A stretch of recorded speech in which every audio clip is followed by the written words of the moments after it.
Hello, this is Jim Schaefer, executive producer and host of Rip Rap, the academic book television program.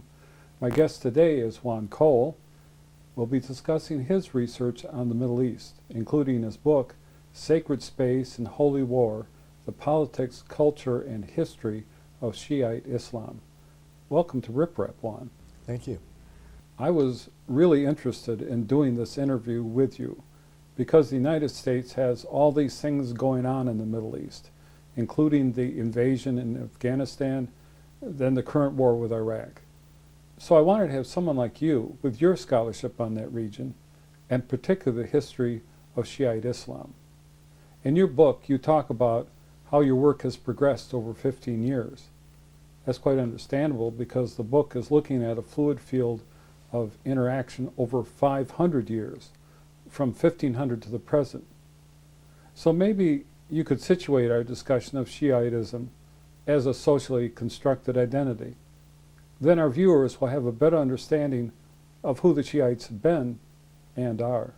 Well, Shiite Islam is a branch of Islam developed over a long period of time, but it's rooted in a conviction that after the Prophet Muhammad, who died in 632 of the Common Era, the Muslim community ought to have been ruled by his relatives and lineal descendants.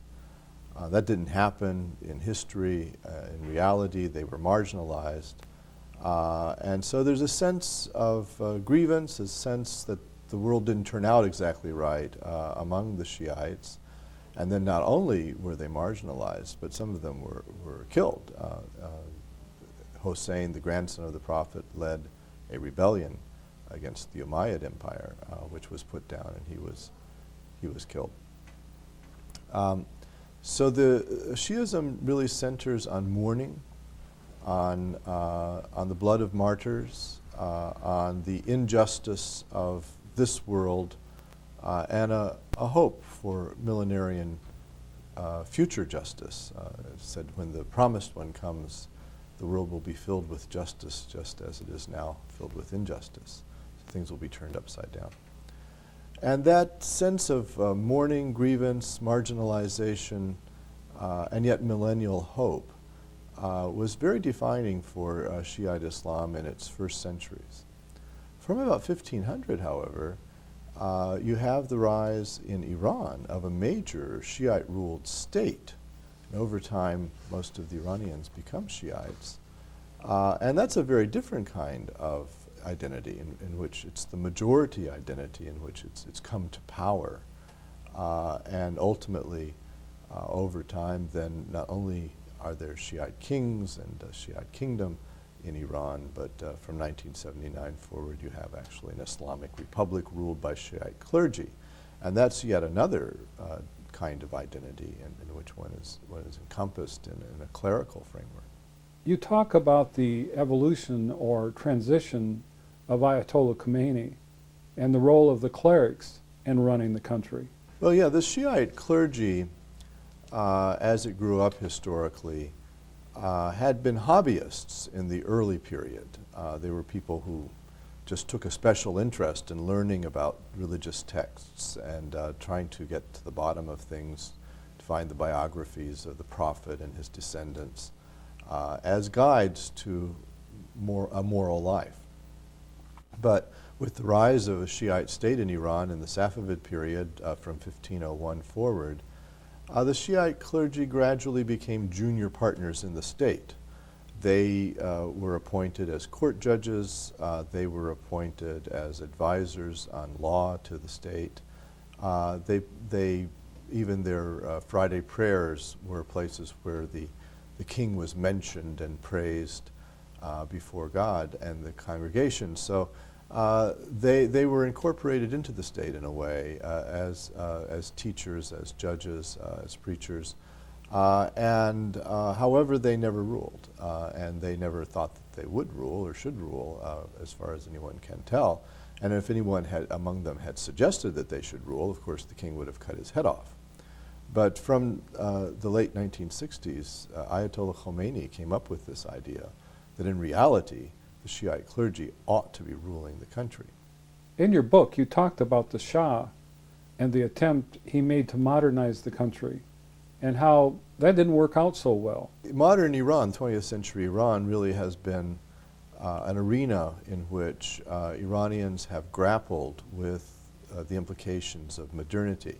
By modernity, I mean a series of themes and motifs in modern life: parliamentary democracy, the spread of literacy, questions of the relationship of the religion and state, the question of the situation of women in society. All of these sorts of things had a big impact on Iran, and partially coming from European colonialism and the impact of Europe and the West, partially from internal developments, and an engagement with countries further east, like India. So in the early 20th century, from 1905 through 1911, there actually was a constitutional revolution. There was a revolution in Iran in which people were demanding an end to absolute monarchy and a constitution and a parliament. That revolution succeeded in a way, but it produced a very weak state, and that weak state ultimately was overthrown by a military adventurer, Reza Khan, who in 1925 declared himself Shah, or king, and started what was called the Pahlavi dynasty, which really only had two kings in it. Reza Shah, who was overthrown by the Allies in 1941 because he tilted towards the Axis. And then his son, Mohammad Reza Pahlavi, who came to the throne young, he was briefly overthrown in 1953 by a popular movement, but the CIA made a coup and brought him back. And after he was brought back in 1953, he pursued modernization from above. He had a very strong state, kind of extensive spy network that was spying domestically on everybody. And then he despised the covered bazaars and the old ways of doing things and had them torn down, and put a lot of money into modernization. He built a steel mill in Isfahan, which couldn't have hoped to produce steel at world market prices, but it was a trophy, and he went in for a lot of those kinds of trophies. I was fascinated that your book examines the Islamic notion of sacred space. Indeed, there are a lot of concepts you've got in this book that I think are important for people to understand, and sacred space is one of them. Maybe you can explain what, in terms of Shiitism, is meant by sacred space and how important it is. Well, space is structured by religious ideas. There is, first of all, the idea in traditional Islam of Dar al-Islam and Dar al-Harb, the realm of Islam, the realm where Muslims are free to practice their religion, and that realm where they would be persecuted or would be under disadvantages.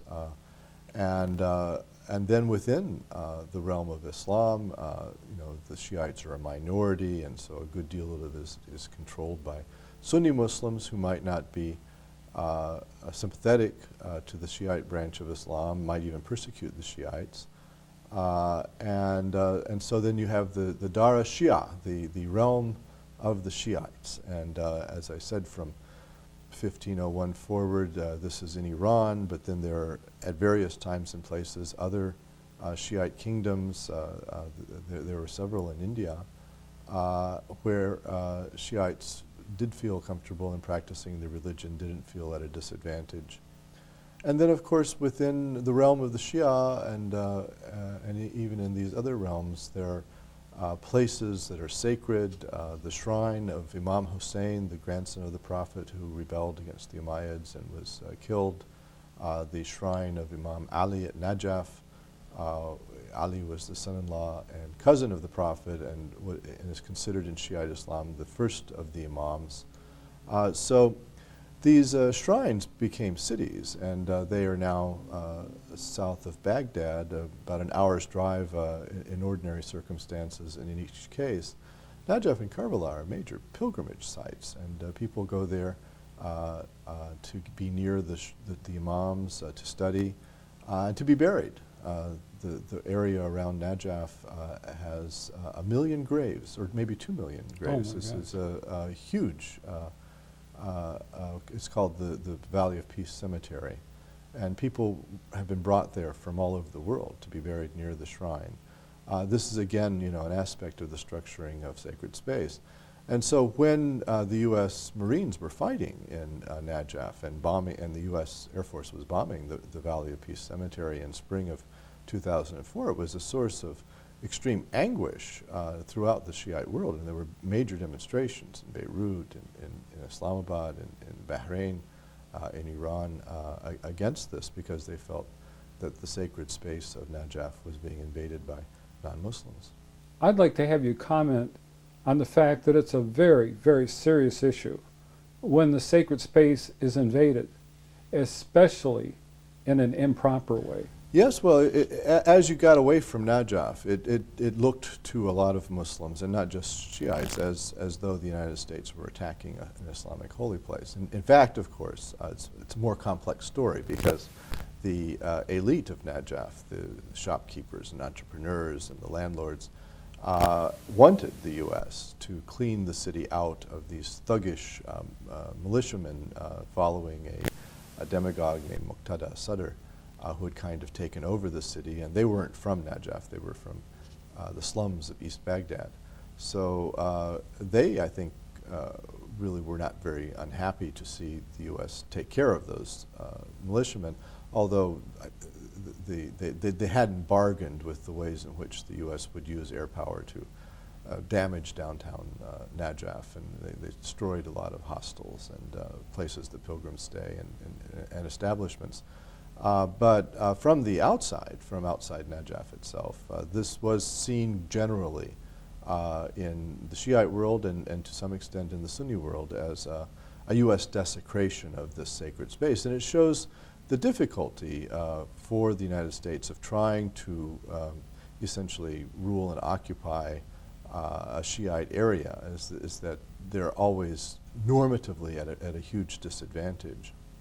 What do you do as a Muslim if someone invades a sacred space? How are you supposed to handle it? And to a certain extent, can you attempt to differentiate what the situation is?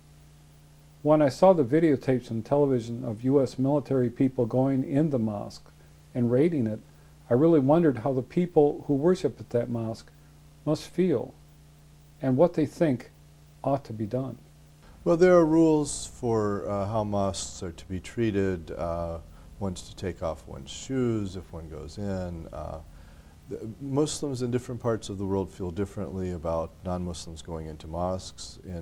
In most of the Muslim world, actually, there's not a prohibition on that as long as they're respectful. In North Africa, it's absolutely forbidden for a non-Muslim to go into a mosque, and I think this is probably a result of the long period of French colonial rule. People were touchy about foreigners in their country. But yes, for U.S. military to sort of break into a mosque, which they have done on a few occasions, mainly actually the Sunni mosques, where they felt weapons were being stockpiled, that the mosque was being used as a refuge for guerrilla insurgents. From the outside, this does raise hackles among Muslims. A mosque is a place that needs to be treated with deference, and there's a difference also between a shrine and a mosque. A shrine like that of Imam Ali or Hussein, these relatives of the Prophet Muhammad, are much more sacred and much more holy and much more inviolable than a mosque. And there was some possibility in August of 2004 that U.S. Marines would storm the shrine of Ali. I think this would have produced a vast explosion of feeling and sentiment and outrage among the Shiites of the world. And I was wondering, is this a factor in the other part of your book's title about the Holy War? How's that a part of this discussion about the sacred space? Well, Holy War is a concept in Islam that's actually, I think, somewhat misunderstood.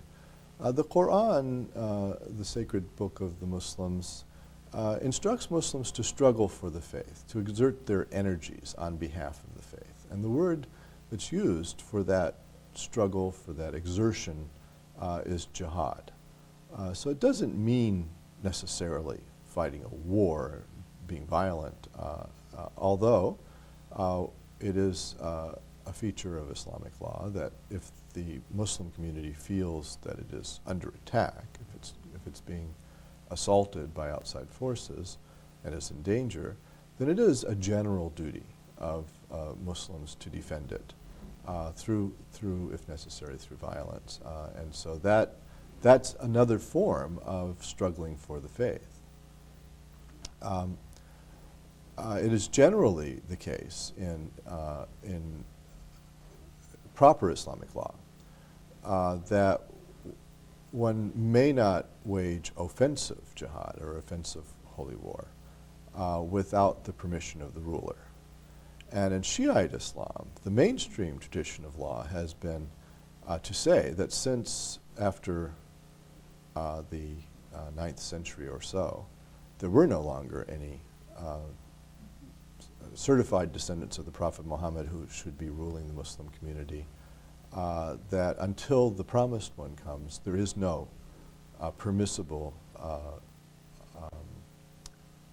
aggressive holy war. That is to say, only defensive holy war is allowed in Shiite law.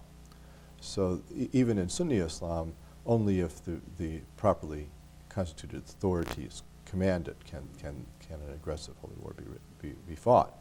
So the contemporary situation in which everybody and his uncle gets up in the morning and civil engineers and physicians and so forth are declaring that there's a holy war and they're going to fight it without reference to any of the Muslim authorities would be in medieval terms considered a heresy. As we sit here, the United States is at war or in a war mode in Iraq and Afghanistan. How is that viewed by the Muslim Islamic community? Maybe you can explain that. It's something I've puzzled over. How do the people there view it? The views of the American military expeditions in Afghanistan and Iraq really are very diverse in the Muslim world. On the whole and by and large, they're unpopular because Muslims for the past 2 centuries have seen over and over again Western European powers invade their countries and rule them, make laws for them, and they've come very deeply to resent this kind of rule by foreigners, and I think a U.S. audience can surely understand how unpopular it would be in any place in the United States to have it be ruled by a foreign power. So they don't generally like the idea of it.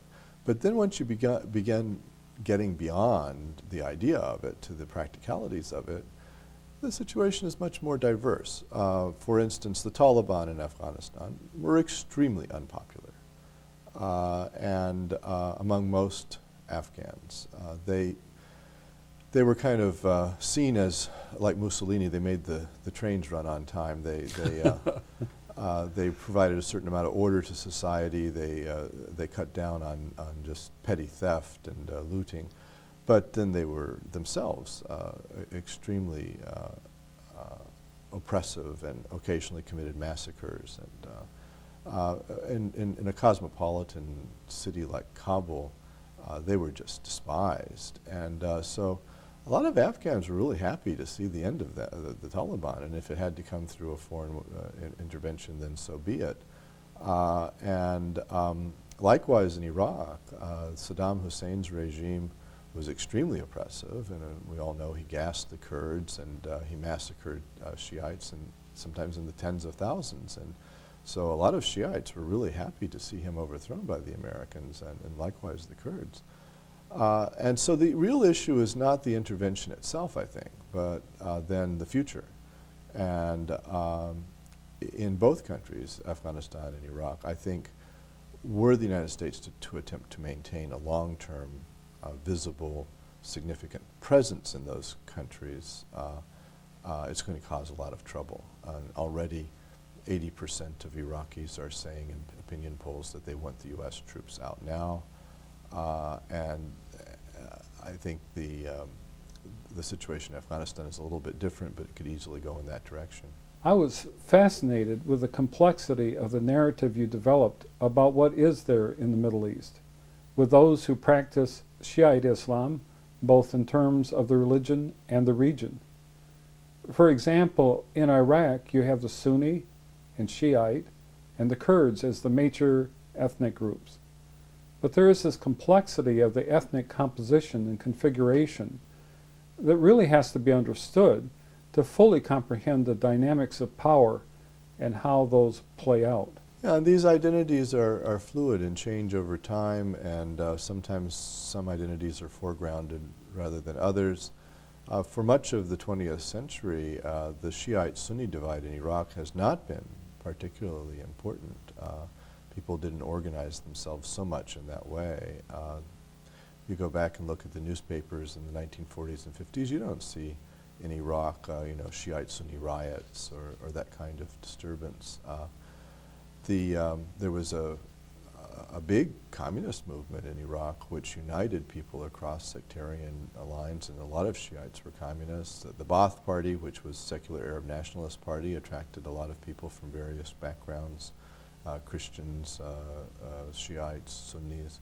So there have been vehicles for identity, political identity in Iraq, which have been non-sectarian or have transcended sectarian boundaries. However, over time, they've all been destroyed or discredited. So the Ba'ath Party, when it came to power, and it is rumored in collaboration with the United States, destroyed the Communist Party of Iraq. And then, of course, with the overthrow of Saddam in 2003, the United States dissolved and destroyed the Ba'ath Party. And so the sort of more universalist, non-sectarian kinds of political identities were not any longer viable or salient, and people in the aftermath have now increasingly turned to religious and sectarian identities as political vehicles. But this is not, something that was foreordained. It's a particular development out of a particular situation. Well, that's what I found fascinating.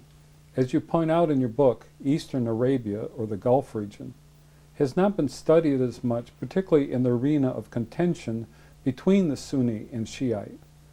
That's why I thought your book picked up this dynamic of, as you say in the book, the rival empires of trade. This is really quite significant if you're looking at that area. The Gulf region has been characterized for a very long time by a rivalry between Shiite and Sunni powers. Shiite Iran has been important. The sort of hyper-Sunni Wahhabis of Arabia conquered the eastern province, which was traditionally Shiite, in 1913, and the Shiites there have been repressed, and nevertheless it's under their ground that the petroleum was discovered that made Saudi Arabia great. So there's lingering tensions between the Shiites and the Wahhabis in Saudi Arabia. We think the Shiites are about 10% of the population, but in the oil regions they're much more. Bahrain, where there's a major U.S. naval base, is probably 2/3 Shiite. It has a Sunni king. In the 18th century and 19th century, the Sunni kings of Bahrain were extremely oppressive towards the Shiites. Very recently, in the last few years, you have a king coming to power in Bahrain who's allowed parliamentary elections and a constitution and has reached out to the Shiites more. So this situation is changing. Lebanon was a country which had a Christian majority earlier in the 20th century, but now has a Shiite plurality at least, and very likely will have a Shiite majority within the next 20 years. So some observers have talked about the rise of a Shiite crescent. You have Iran, now Iraq is Shiite dominated in the aftermath of the overthrow of Saddam Hussein, and the Shiites of Bahrain, of Kuwait, of Saudi Arabia are taking heart from these developments, and there's linkages with the Shiites of Lebanon, who are becoming a major political force and a majority, and so forth. So whereas the eastern part of the Arab world was heavily Sunni dominated before the Iraq War, it's now increasingly the case that the Shiites are coming up in the world, and this dynamic may be very important for the future of the Gulf. How do you think that's all going to play out in terms of the Middle East over the long run? I mean, Iran is part of the dynamics of that region. Well, Iran was blocked when it first made its revolution in 1979 from very much regional influence. The Sunni Arab countries, Egypt and others, largely mobilized to contain the revolution. Iraq under Saddam was part of that effort, Saudi Arabia and so forth, and succeeded. So, you know, in the Iran-Iraq War, which was fought between 1980 and 1988, the Arabs all sided with Iraq, the secular Arab state, even if they were themselves, like the Saudis, were more religious. They didn't like Khomeini, and they didn't like militant Shiism. And of course, Khomeini preached that Islam is incompatible with monarchy, and so all of the monarchies in the Middle East were very afraid of it. So it was contained. Iranians actually were very disappointed by the reaction in the Middle East to their revolution and their new state. Then they were at daggers drawn with the Taliban. They had very bad relations with the Taliban and almost went to war with them in 1998. They don't have good relations with Pakistan. So Iran was basically contained and surrounded back in the 80s and 90s. Ironically, U.S. actions since 2003 have helped the Iranians get out of that box. So the Taliban were overthrown, and the Northern Alliance that the United States put in power in Afghanistan instead are Iranian allies. That the Tajiks,